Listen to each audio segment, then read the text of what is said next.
just don't come much cooler and more unique than Marty Stuart. Born in Philadelphia, Mississippi in 1958, Marty hit the road when he was 12 with the gospel group The Sullivans. It would be the beginning of a run that would see him playing in the bands for Country Music Hall of Famers Johnny Cash and Lester Flatt. Marty's first solo album was 1986. He signed with MCA in 1989. At MCA, he would team up with producer Tony Brown for the album Hillbilly Rock, and that would land Marty in the top 10 for the very first time on the country singles chart. Marty became a member of the Grand Ole Opry family in 1992. He's won Grammy, ACM, IBMA, and Americana Music Awards. A longtime collector of country music's precious jewels and antiquities, Marty's collection, well, he's displayed it across the country and plans to open the Marty Stuart Congress of Country Music in his hometown of Philadelphia, Mississippi in 2022. Thank you for joining me for today's episode of Bill Cody Presents Grand Ole Opry star and Country Music Hall of Famer, Marty Stuart.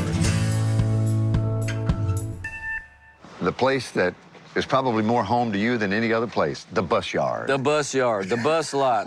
Look at this. Buses everywhere. Every one of these things have one thing in common. They will let you down somewhere along the way. Just when you're that close to being home. Well, thanks for the invite. Now, these are not anything like the first ones you climbed on. Huh? No. The first Lester Flatt bus, I asked one of the guys, I said, what is the decor? He said, early hog pen.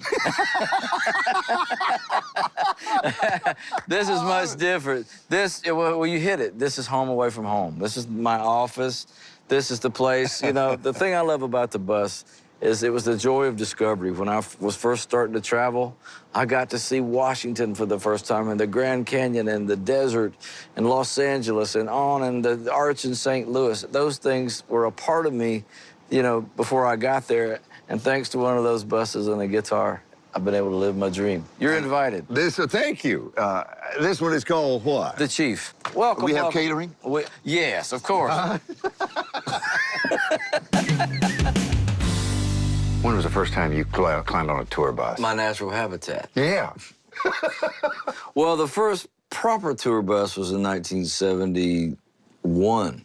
Jim and Jesse and the Virginia Boys, my buddy Carl Jackson played with them. He let me ride along.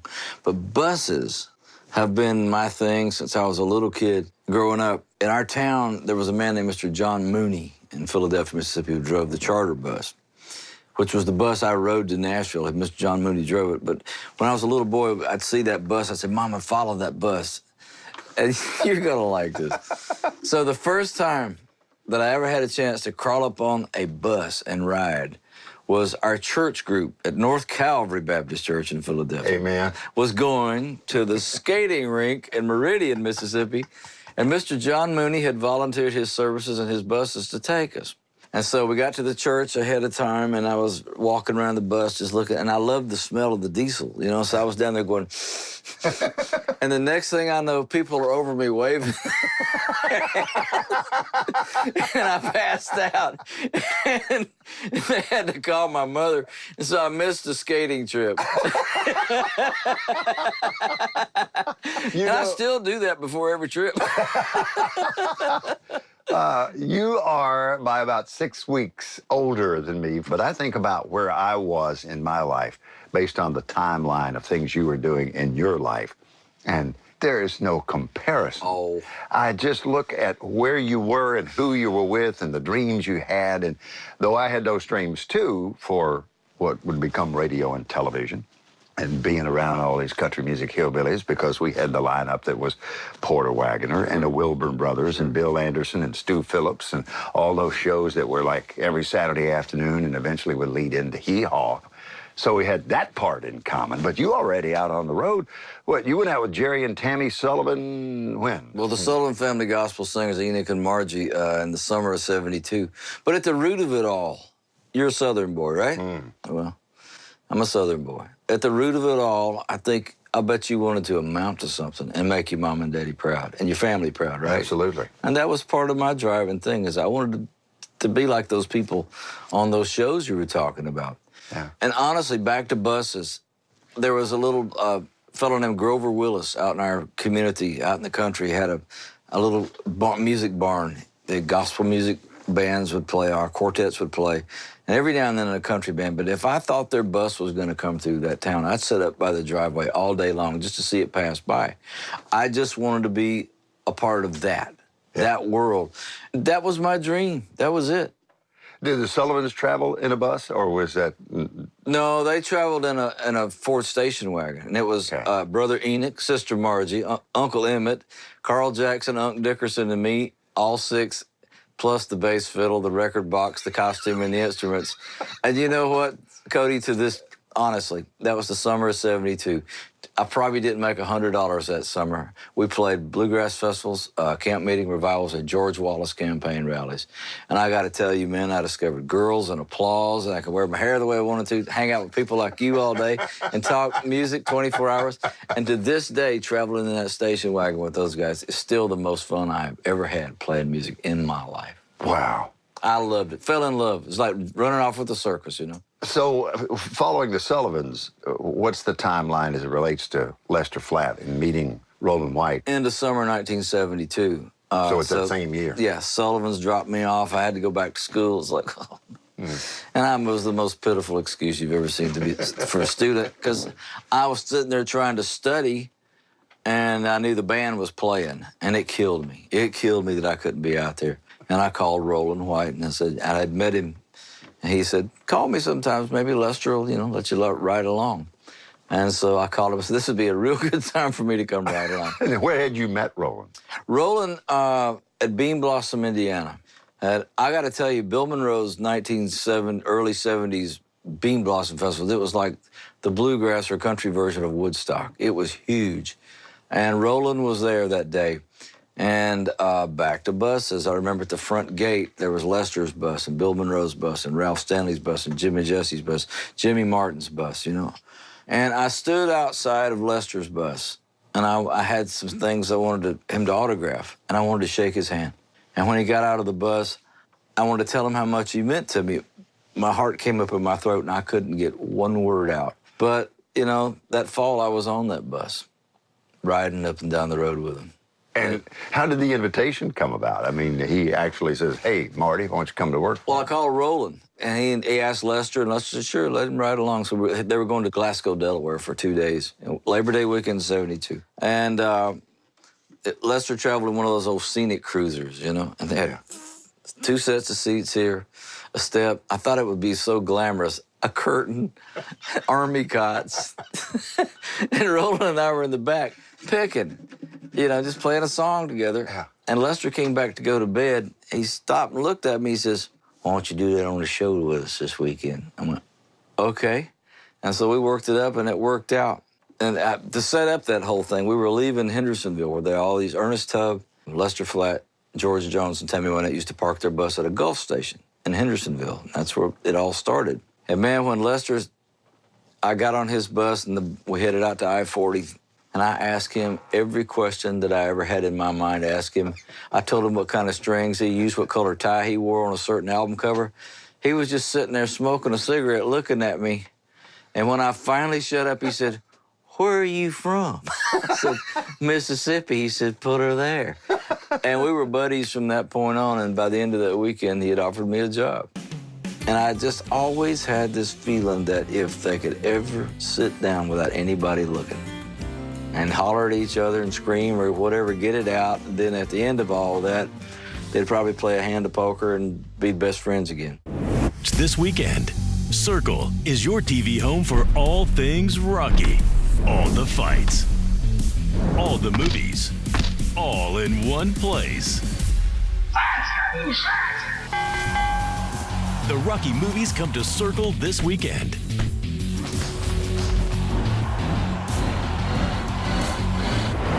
I am the tiger, the edge. The Rocky Movie Marathon starts this weekend. Rocky fights here. Are you on Medicaid and in need of bladder control and incontinence products? Then stay tuned for a free offer from Active Style.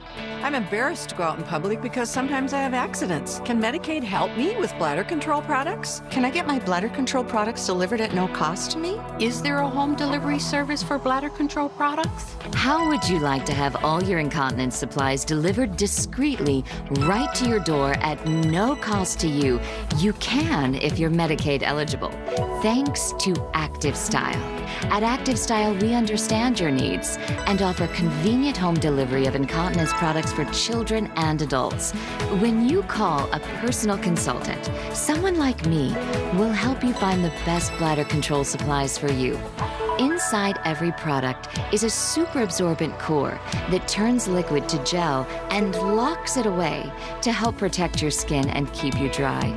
Your comfort and satisfaction are assured by our Get It Right guarantee. If the fit's not right, we'll send different products until you're completely satisfied. Plus, we'll handle all the details with your doctor and insurance. And your privacy is assured. Every order ships free right to your door in discreet boxes. Best of all, our caring and complete service costs you nothing if you're Medicaid eligible. With Active Style, my bladder control worries are gone. This is a special TV offer. If you're Medicaid eligible, you'll get our great caring service, our Get It Right guarantee, and a free sample. So please, call now. If you're on Medicaid, call now for your free sample. Active Style is the easy, convenient way to get incontinence supplies shipped discreetly to your door at no cost to you. Have your Medicaid card ready and call 1-800-840-8174. That's 1-800-840-8174. Call now.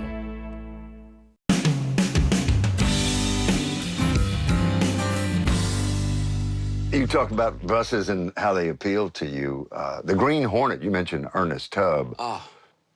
Did you own that bus, No. or did you travel? I've seen pictures of you on that bus. Well, the Green Hornet, Ernest Tubb had two buses that were really famous. But the first time, our television was black and white when I was growing up. But the first time I ever saw those sparkling costumes, those rhinestone suits, and country music on parade was Ernest Tubb and the Texas Troubadours came to my hometown in that bus, the Green Hornet, and they got out wearing all those suits, and I saw those guitars in color for the first time. And I thought it was the most beautiful thing I'd ever seen in my life. But years later, I think what you're thinking about is when I started my first band, when we had Hillbilly Rock and those kind of songs to get established, Dean Tubb had Ernest's last bus. Okay. And it had been on the road with Charlie Daniels, and they were going to take it off the road. I went, whoa, whoa, whoa, whoa, whoa. And we made that bus our bus, and it had, all cowboy motif. It had saddle leather and, and horseshoe handles. It was the coolest cowboy bus you'd ever seen. And the old wood carvings where somebody had That's right. ingrained in it said, the Texas Troubadour, and had E.T. and That's right. capital letters. And it still said Texas Troubadours on the marquee. Remember in the old days, crank?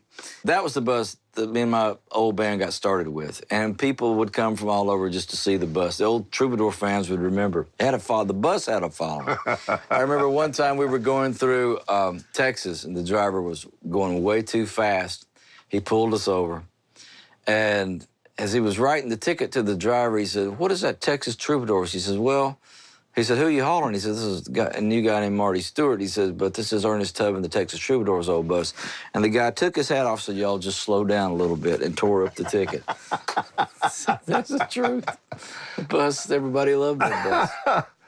Did Lester ever talk to you about the breakup and the significance of what they did as Flatt and Scruggs and the Beverly Hillbillies, and bringing that into the lives and living rooms of country music lovers everywhere, and connecting with Granny and Jed and Ellie Mae and Jethro? And did he ever talk about what did it eat at him, or was he at peace with the fact they that broke up in 1969? Yeah. And I joined the band in 1972, and it was a fresh topic, still hot. Really? And it, that you just mentioned Earl, and here we go. But he'd tell the same story every time, word for word.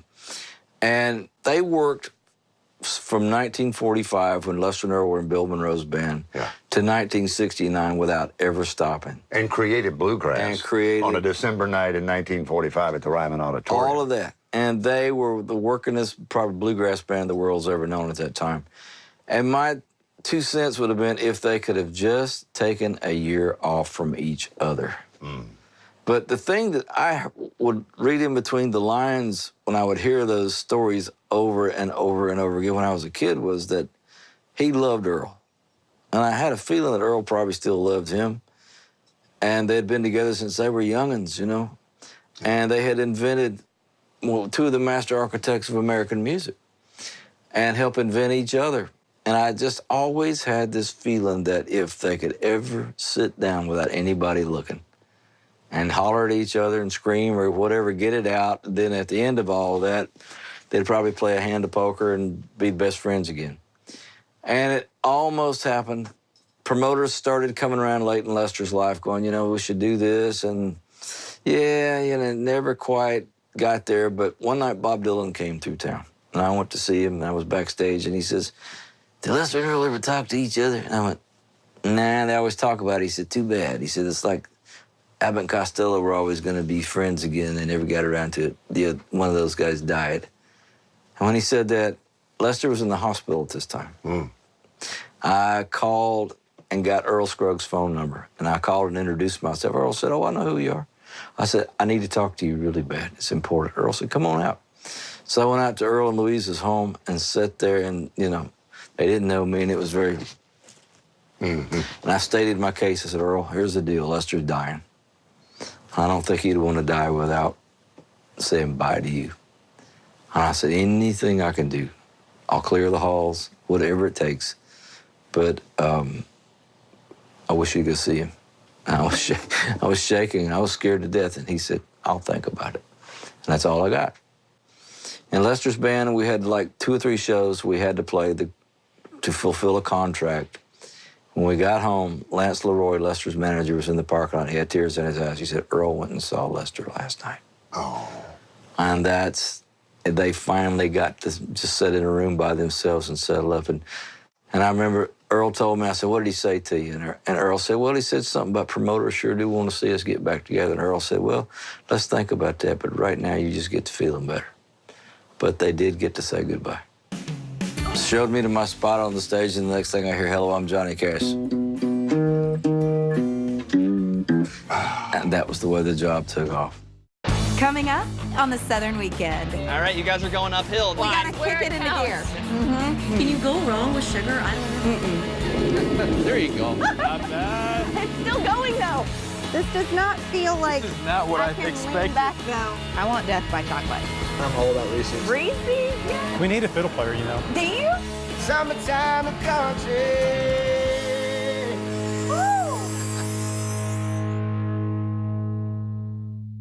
Poshmark is the perfect side hustle. There's so much I can sell. Bags, clothes, and even electronics. It's so easy. I can list in 60 seconds or less. I can't imagine a better side hustle. Do you listen to the TV on high volume or have trouble hearing conversations? Then you would benefit from hearing aids. Don't waste thousands on expensive hearing aids when you can get Nano's revolutionary technology for just $297. Don't be fooled by higher-priced hearing aids. The CIC Recharge is a true hearing aid, not an amplifier. With rechargeable technology many customers say is superior to more expensive models. Call now and get not 1, but 2 Nano hearing aids for just $297. Plus, we'll add a portable charging case and ship your order absolutely free. The CIC Recharge has a tiny in-the-ear canal design that is nearly invisible. Why keep missing out on important conversations or waste thousands of dollars? Call and get 2 CIC Recharge hearing aids for only $297 and free shipping. 800-518-8651. Again, that's 800-518-8651. Hey guys, Jefferson White here in the heart of the Ozarks with my friends at One Country. They are giving away over 60 acres of land, plus this incredible cabin.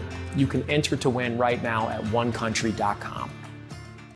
Nothing starts your day like a great shower. But wait, overnight, your shower head is a breeding ground for germs and bacteria. According to a recent study, that first blast of hot water in the morning can be packed with dangerous pathogens. Wake up to AquaCare, the breakthrough handheld showerhead with antimicrobial nozzles that inhibit the growth of mold, mildew, and bacteria inside, giving you a clean, luxurious, powerful shower every time. The secret is Germ Shield antimicrobial technology that works 24/7 at a molecular level to protect AquaCare nozzles from bacterial contamination. Ordinary showerhead nozzles clog and lose water pressure, but AquaCare's anti-clog nozzles remain clog-free for superior water pressure and flow. With 8 amazing settings, from drenching rain to pulsating massage and a convenient water-saving pause mode, you can use AquaCare as a handheld or an overhead shower. It installs in minutes, no tools needed, and no other showerhead can do this. Just flip the head and AquaCare turns into a power wash. Use the fan spray to instantly rinse off soap or the Target jet to blast away that stubborn scum buildup without setting foot in your shower. And it's ideal for pets. AquaCare is a complete shower hygiene system for your entire family. Call or go online to get your AquaCare with Germ Shield for the manufacturer's direct price of just $29.99. With an amazing lifetime warranty, it's the last shower head you'll ever need. Order right now and we'll instantly upgrade your order with an extra long stainless steel hose and a low reach wall bracket. Ideal for children and seniors. Yours absolutely free. Plus, we'll ship your entire order free. You get it all. An incredible value for one low price. Call or go online to buyaquacare.com. Order now.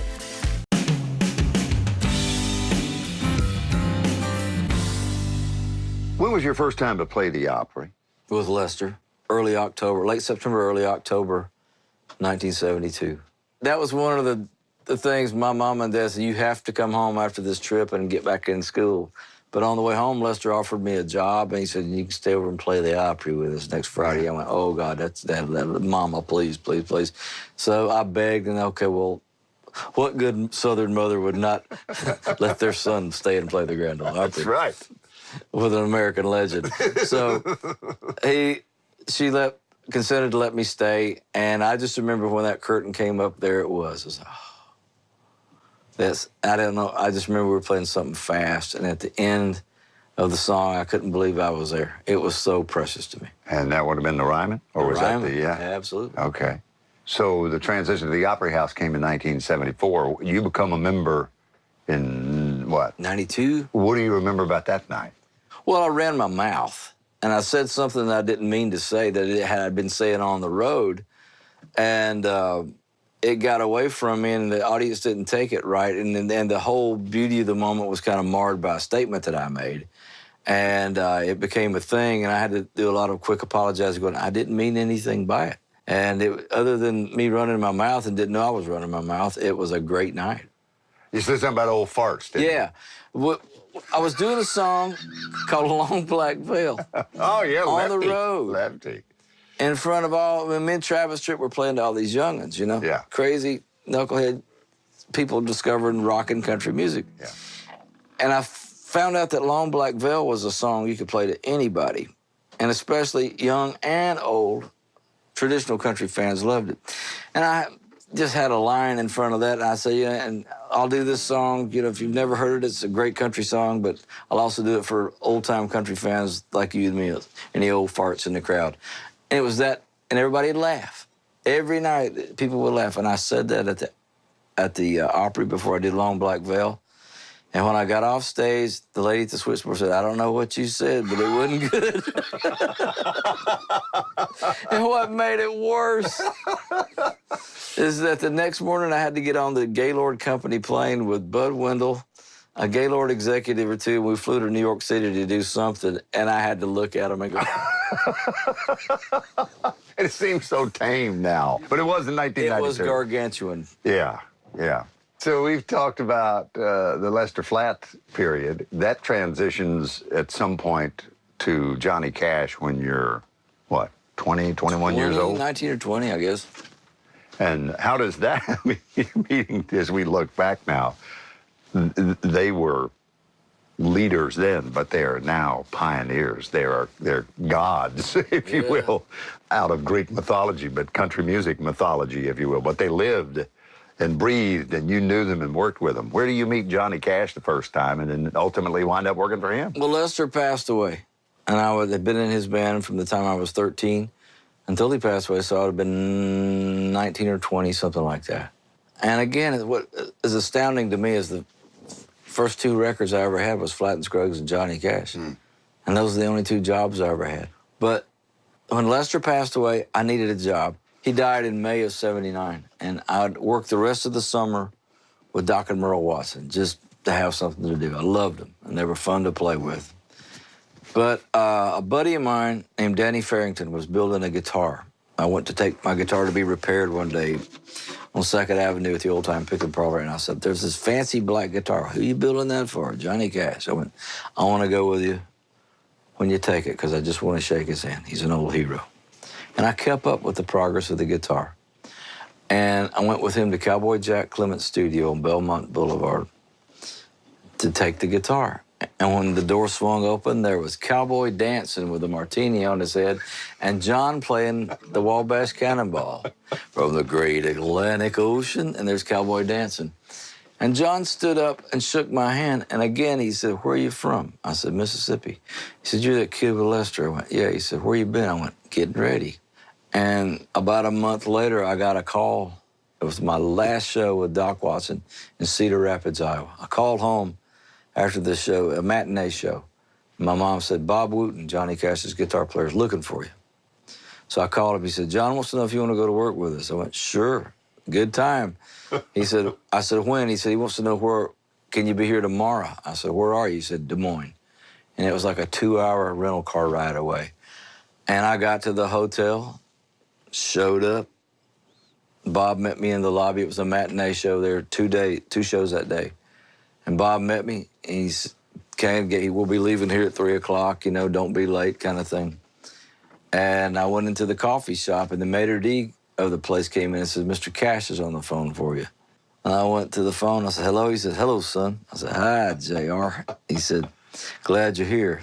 I said, glad to be here. He said, you got anything black to wear? I said, probably.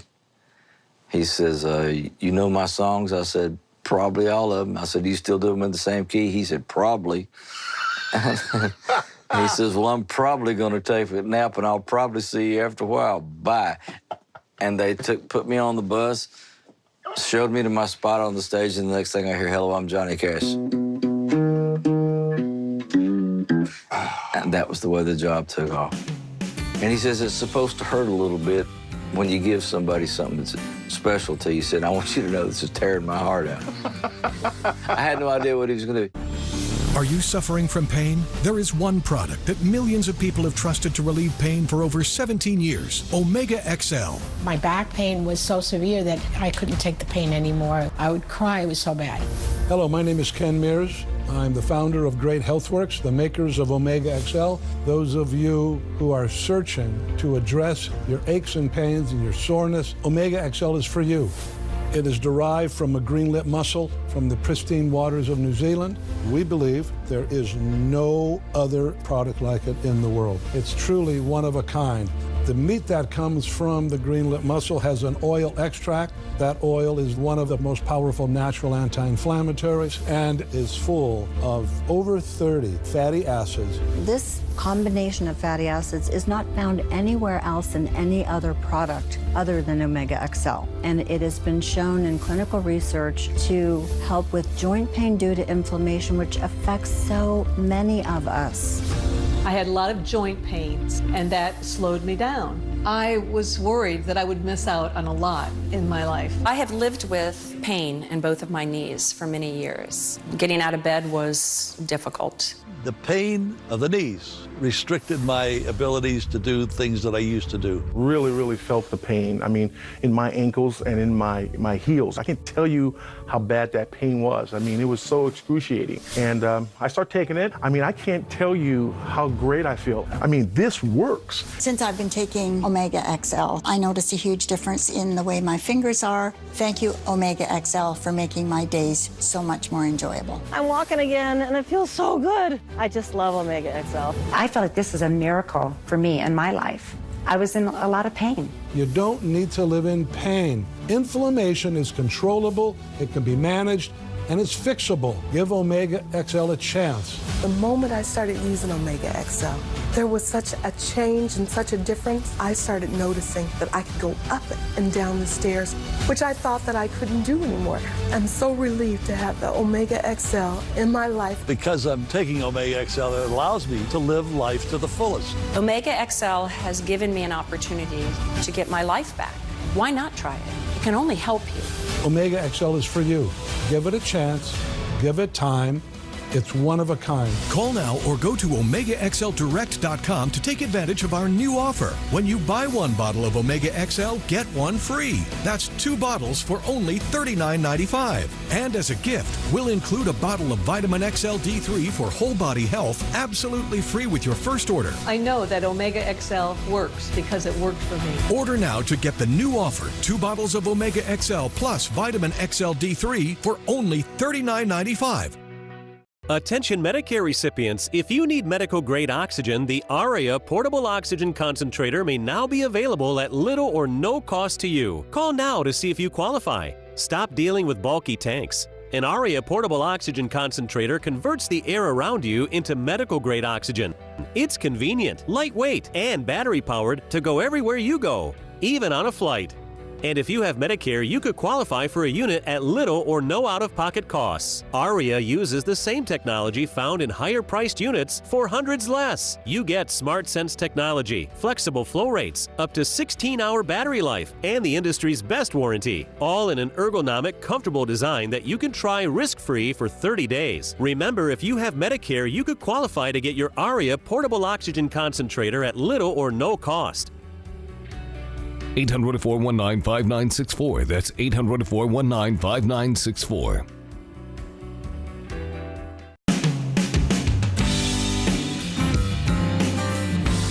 Let's go to First Guitars. You had a little cowboy, a yellow cowboy cardboard guitar that your neighbor bought you. I found that interesting. Am I right? He ran a dry cleaners? And what was his name? He had a great name. Mr. Welch Moore. They were our next door neighbors, and I don't think they had grandkids at that time. So my sister Jennifer and me, we were kind of their adopted grandkids. Ah, okay. And they were wonderful people. And Welch had a dry cleaners, and he knew that I loved music. And there was 2 doors down from his dry cleaner, there was a black cafe, shoe shine parlor, juke joint, restaurant called the Busy Bee Cafe. Yes. And white people were not encouraged to go to the Busy Bee Cafe in the early 1960s. But I'd sneak off and go down there and love to dance. You know, those guys would play, and they looked cool to me. They were colorful. And Welch saw all that, and he bought me a guitar, and he used to let me stand up on his counter at the dry cleaners and, you know, just frail. But what I figured out as I went on a little bit, that I could play my guitar at Welch's place, but even though I wasn't supposed to go there, it was okay to go there because music made it okay. The power of music. And, you know, the love that went with it, and just knocking each other out with it. So Welch was a cool guy. And there's a lot going on in the life of Marty Stuart and the town you call home, Philadelphia, Mississippi. Tell me about the Congress and how long you've had that idea and where you are in it right now. Well, along the way, you know, you and I have talked about this before. Things like Jimmy Rogers' guitar, Hank Williams' boots, Johnny Cash's first black suit, the boots Patsy Cline lost her life in. There's 20,000 artifacts at that level in my collection. That all started with a Patsy Cline travel case? Patsy Cline travel case for $75 at a junk shop in Nashville. That's what was happening to all of our artifacts. And the Country Music Hall of Fame being the ultimate treasure chest, they couldn't get to all of it, and at that time they didn't buy. And I just took it upon myself as a self-appointed mission to go get all of these things we can, because they're getting away from us. Because those kind of artifacts are winding up in antique malls and junk shops and thrift shops and yard sales in Nashville back in the early 80s. And I just went for it. And it started out as a little collection in my bedroom, my mom and dad's house, and a little warehouse, and more warehouses, and now there's a city block bought and paid for that is becoming a cultural center dedicated to traditional country music, and the state that calls itself the birthplace of American music. But it all started with that dream. It's a full circle thing going back to hometown. In Mississippi, the birthplace of rock and roll is Elvis Presley's birthplace in Tupelo. Mm-hmm. The birthplace of the blues is B.B. King's place in Indianola. The Grammys put in a beautiful facility on the campus of Delta State University. And in the East Central State, where Jimmy Rogers, the father of country music, comes from, we're starting in my hometown, 35 miles away, Marty Stewart's Congress of Country Music, a center dedicated to performance, preservation, furtherance, and education of traditional country music. Who was the first suit that you rescued that was out there just withering away? It was given to me. Hank Williams. Don Helms, his old steel guitar player. Don knew that I had a heart for preserving things and saving things, and then he could say Hoss, but he said, Hoss, come see me. So I went over to his house, and he says, I've been thinking about something that I've had in the cedar chest since 1952 that I want you to have. And he says, it's supposed to hurt a little bit when you give somebody something that's special to you. He said, I want you to know this is tearing my heart out. I had no idea what he was going to do. And he handed me a suit that belonged to Hank Williams, a nudie, the Rodeo Taylor suit that we've all seen in pictures. Yeah. And it had moth holes in it, and it didn't matter. It was so precious. But it was the first real piece that, you know, came across that collection that looked important.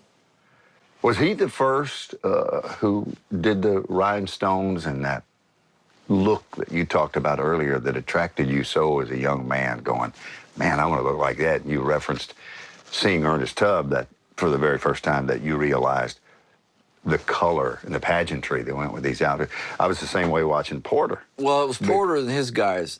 In the black and white years, I didn't know those boots, that patent leather red boot action he had going. Remember how it would still twinkle at you even in black and white? And they shot his feet walking down the hallway, you know, and the studio door would open. And then when I first saw it in color, I couldn't believe it.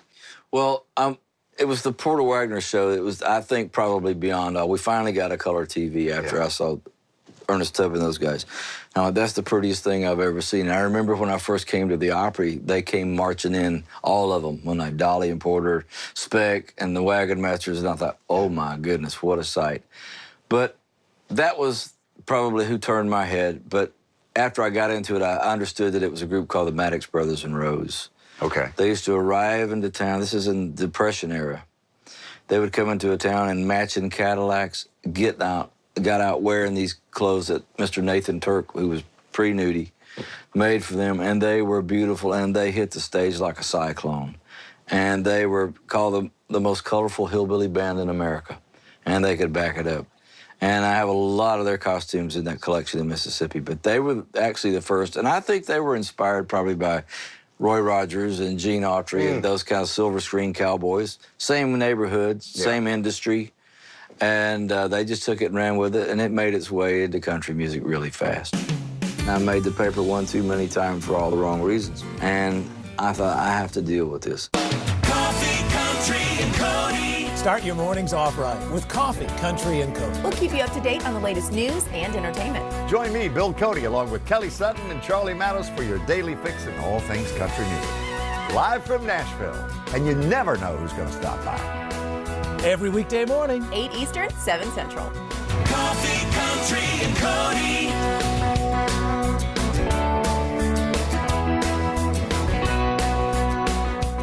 How can a photo... At GoToBank, we're for the go-to people in life. That's why we created the ultimate banking app. Easy to use and no monthly fees with direct deposit. Do I get free ATMs? Pay my bills? Yes and yes. It's mobile banking at its best. Open an account at gotobank.com. Do you listen to the TV on high volume or have trouble hearing conversations? Then you would benefit from hearing aids. Don't waste thousands on expensive hearing aids when you can get Nano's revolutionary technology for just $297. Don't be fooled by higher-priced hearing aids. The CIC Recharge is a true hearing aid, not an amplifier. With rechargeable technology many customers say is superior to more expensive models. Call now and get not one, but 2 Nano hearing aids for just $297. Plus, we'll add a portable charging case and ship your order absolutely free. The CIC Recharge has a tiny in-the-ear canal design that is nearly invisible. Why keep missing out on important conversations or waste thousands of dollars? Call and get 2 CIC Recharge hearing aids for only $297 and free shipping. 800-518-8651. Again, that's 800-518-8651. Hey guys, Jefferson White here in the heart of the Ozarks with my friends at One Country. They are giving away over 60 acres of land, plus this incredible cabin. You can enter to win right now at onecountry.com. Attention Medicare beneficiaries worried about COVID-19. COVID-19 tests are now covered by Medicare Part B. It's true. That's right. Just call the number on your screen and AchieveDX will ship you your rapid COVID test at no cost straight to your home. These easy-to-use FDA EUA authorized tests will give you results in 15 minutes. Even if you have a Medicare Advantage plan, you can have these tests delivered to your home at no cost to you, and the shipping is free. Call 1-800-769-4821. That's 1-800-769-4821. Call now.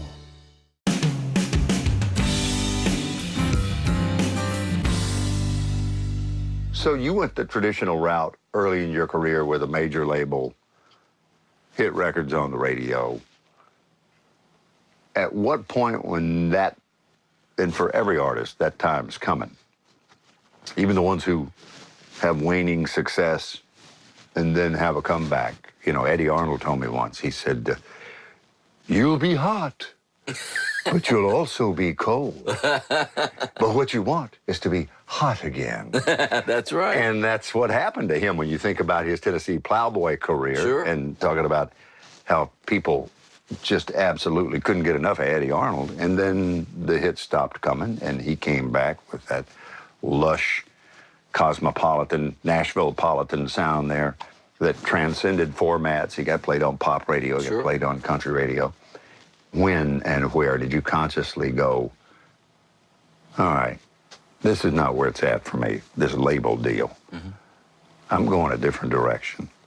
And you paved your own way to the Marty Stuart that we have known and loved now for the last 30 years. Well, the thing about it is, I remember Bob Dylan told me one time, he says, when your records are selling and you go to the record company, they all come out in the hall and tell you how great you are. But when they're not selling, people forget to come out into the hall, except for maybe one or two that still think you're kind of okay. Mm-hmm. But in my case, we had such a great run. It was such a great run, one after another. And then the record started cooling and it didn't work anymore. This is in the late 90s, I guess it was, mid-late 90s, I don't know. And then I started chasing and trying to figure it out. And I just knew the more I chased. And we've had another one that had a little gasp of life on the chart the way I had hoped for. But it didn't make me any happier because I didn't think that's who and what I was anymore. Mm.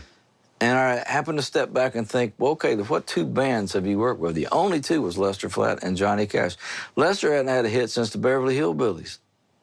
And Johnny Cash had one hit called The Highwayman that I took to the band in the time I was in his band. But we never had any trouble working. Their credibility was off the chart. They were considered oak tree guys that were beyond trend. And I thought, you have to go back to the way you were trained. And if you have another hit, wonderful. And you will. There's always a beer for my horses out there somewhere along the way, you know, ask Willie. Mm-hmm. But in the meantime, you have to live with yourself and keep your integrity in check. And the heart became my chart.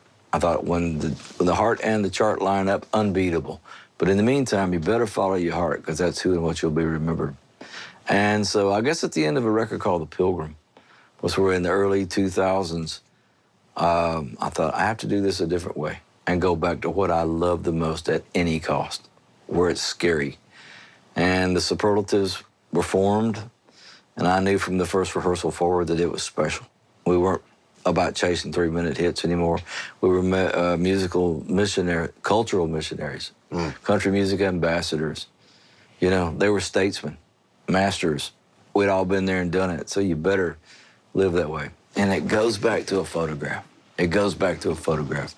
When I was a little kid, there was a Life magazine photograph of Louis Armstrong playing his trumpet in his tuxedo with his pocket scarf. That's cool. In front of the pyramids.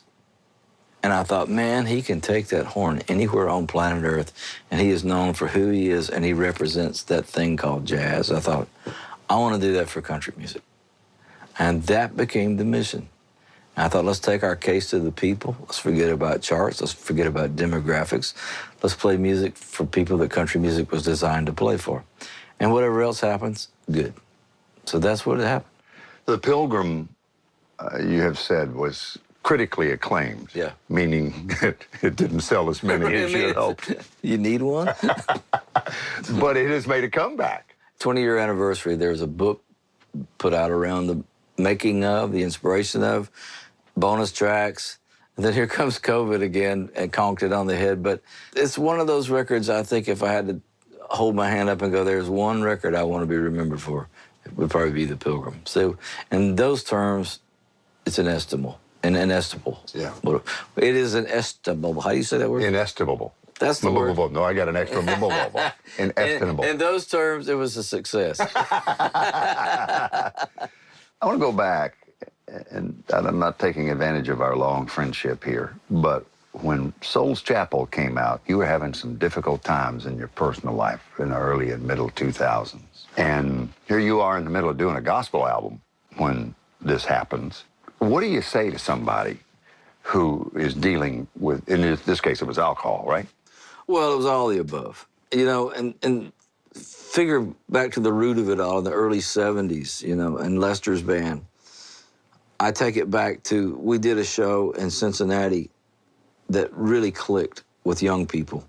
And the next thing I know, Lester is not just a Grand Ole Opry show, we're rock stars. And we're working rock shows and we're working bluegrass festivals where everybody was misbehaving, and it was just the way of life. And he was huge on college campuses. Oh, man, it was big. It was just that everywhere. And all of a sudden, you know, I started doing what everybody else from my generation did. And, you know, in the old days of country music, everybody took pills. It was everybody smoked pot at a certain point. And it just was that. Mm-hmm. As Mama said, it's sin and sorriness. So it started out as it does with everybody, as fun, and all of a sudden I woke up one day and I had a monster inside of me that I couldn't tame and I couldn't do anything about. And I made the paper one too many times for all the wrong reasons. And I thought, I have to deal with this. And I tried and fell back down. And then you know, I tried again, and I thought, this time I got it. It was like being let out of jail. I met Mike Coop and Mike O'Neill, and they had been sober for 40-something years at the time, and they were like leaning up at two against old oak trees to just learn how to stand up and walk forward again. Mm-hmm. And it's a day-by-day thing, you know. It's been 17, 18 years now. I don't count. It's just a day-by-day thing. But I love it. And anybody that would ask me about it, the only regret I can tell you that I have in my life is touching anything that took me away from my true self way back. And I would say to you that it is a dead-end road, and it has far more ramifications than you will ever think. As I hear these songs coming back at me that they're coming from my heart through her heart, and it's like, whoa, wait a minute. This is, whoa. The year 2000. Y2K made city folks jump off the grid and head for the country, while Phil Vassar sang about another day in paradise. Garth left the spotlight for a front porch rocker, and Charlie Brown said goodbye. The music, the artists, and the country lifestyle. This is History of Country, the year 2000.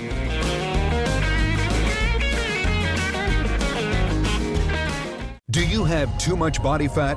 It tends to accumulate on your stomach, hips, and thighs. Are you struggling to lose weight? Does it seem like no matter what you do, you just can't get rid of excess body fat? Body fat builds over our midsection. Body fat increases from lack of exercise and poor diet. The Obesity Research Institute has found the solution. It's called Lipozene. Lipozene is clinically proven to help reduce your body fat and weight. And to raise awareness about this weight loss breakthrough, the company is letting people try Lipozene risk-free for 30 days. Now you can lose 4 times more weight. Just add Lipozene for only $29.95. Call right now and we'll double your order for free and ship it free too. And for a limited time, we'll double the size of each bottle for free. So now you have 4 times the Lipozene for just $29.95. Plus, you'll get Metabo Up Plus to help boost your energy and metabolism. But you must call Lipozene is clinically proven to help you lose body fat. In fact, a double-blind study showed that not only did participants lose weight, but 78% of each pound that was lost was pure body fat. What's even more amazing is that people were not asked to change their daily lives. It's so easy. Just take Lipozene. That's it. If you're ready, then call the number on your screen right now. Lipozene is worth the price because Lipozene is clinically proven to work. Now you can lose 4 times more weight. Just add Lipozene for only $29.95. Call right now and we'll double your order for free and ship it free too. And for a limited time, we'll double the size of each bottle for free. So now you have 4 times the Lipozene for just $29.95. Plus, you'll get Metabo Up Plus to help boost your energy and metabolism. But you must call. Call 800-735-1932. For the go-to people in life, there's GoTo Bank, the ultimate mobile banking app and debit card. Now raise your credit scores instantly for free with Experian Boost through the GoTo Bank app. Your go-to for value with a free ATM network. Your go-to for exclusive perks like overdraft protection, get paid up to 2 days early, and no monthly fees with direct deposit. GoTo Bank, it's mobile banking at its best. Open an account at gotobank.com.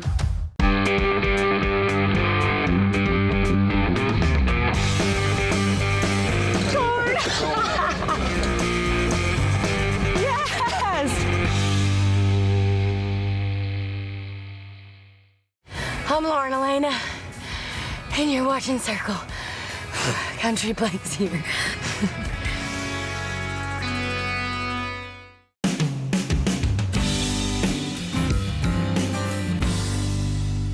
When do you find out? What are the circumstances behind your finding out that you are becoming a member of the Country Music Hall of Fame? And are you and Connie as husband and wife now?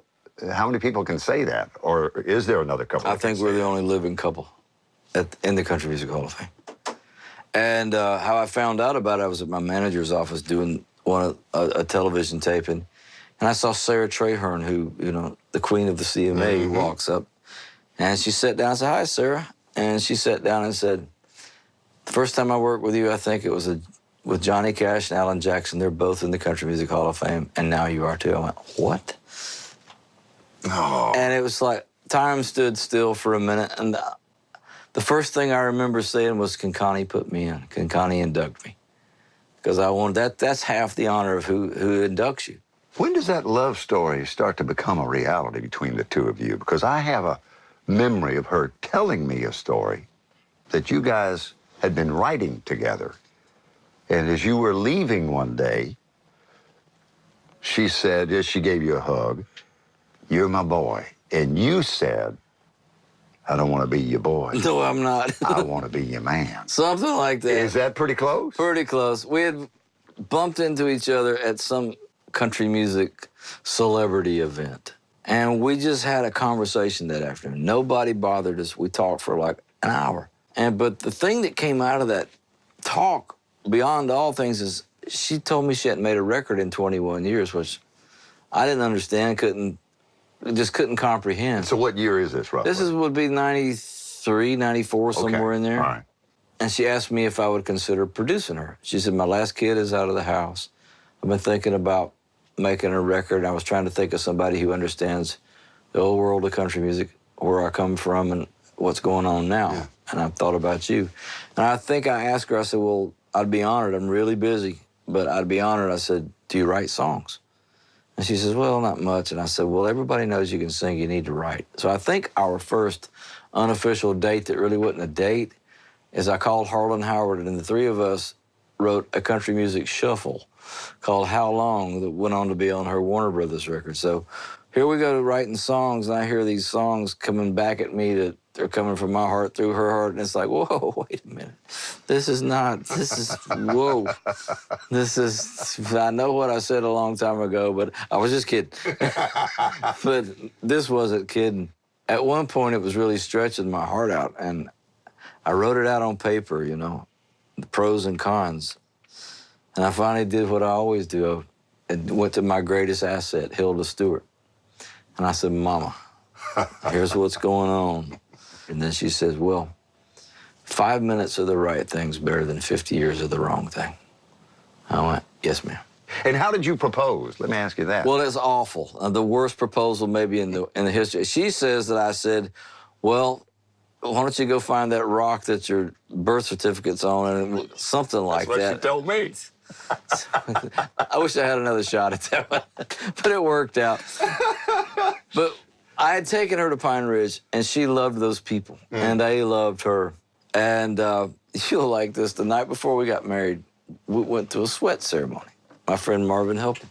Explain what that is. A sweat was like gathering around. It's basically a Native American prayer meeting. Okay. You get inside of a tent. And it's really hot in there. White people call it a sauna, but it's really about just letting go and getting rid of the impurities in your spirit and your heart, and then walking back through that door, trying it again out there in the world. Okay. So that was that. But Marvin Helper told me, he says, you're going to need help with this one, but if you see an eagle tomorrow on the way to your ceremony, you're going to know it's going to be okay. I went, okay, Marvin. So we were driving out to Sonny Wilson's place to get married. The guy that was in front of us, Justice, pointed his hand out the window and pointed up, and there was an eagle floating over us. And Lester Flatt and Earl Scruggs came on the radio and did the bell to Jay Clampett. I'm in. No way. I swear. I'm so glad she was there to witness that. So that was the kickoff. And it has been a real marriage, and I love her more every day. I'm so proud of her. She's such a precious person. Where to from here, Marty Stuart? John Marty Stuart? It's about passing it on. Yeah. Connie and I both keep our antennas up at all times, looking for that songwriter, that singer, that picker. That's the thing now. That's what the whole issue in Mississippi, the Congress of Country Music, is about. It is not a monument to self. That is, it would fail if it were. It would be a hollow victory if it opened tomorrow and it were that. But it is about leaving something behind that kids can be inspired by, find their path and find their voice, find their vision, what God has in mind for their lives. And as we play our way through the country these times, you know, I think it's pretty safe that everybody has a different opinion on what's right and what's wrong, what side of the line, all those kind of things. I don't look at it that way whatsoever. I look at it and go back to those days when our world turned upside down in 1964 in Philadelphia, Mississippi, when the whole world came down on Philadelphia, Mississippi. Hilda Stewart taught love, and she taught compassion, and she taught forbearance. But it goes back to that little boy playing that yellow guitar at the dry cleaners one minute and then being able to walk down the street to the Busy Bee. It was music that was the common language that made everybody go, okay, we're in this thing together. And I suppose at this point in time, that'd be about what it's about. I have said it for the longest, long before you became a member of the Country Music Hall of Fame. You are an American treasure.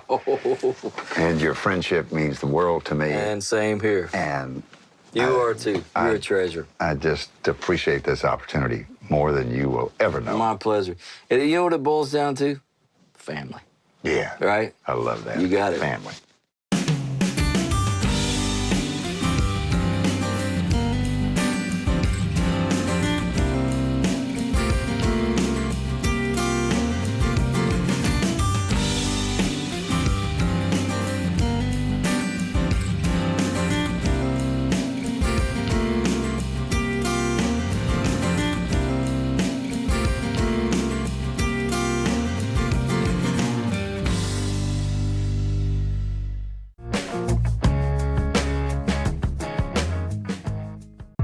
The following is a paid program sponsored by Hair Club, now offering free virtual or in-person consultations.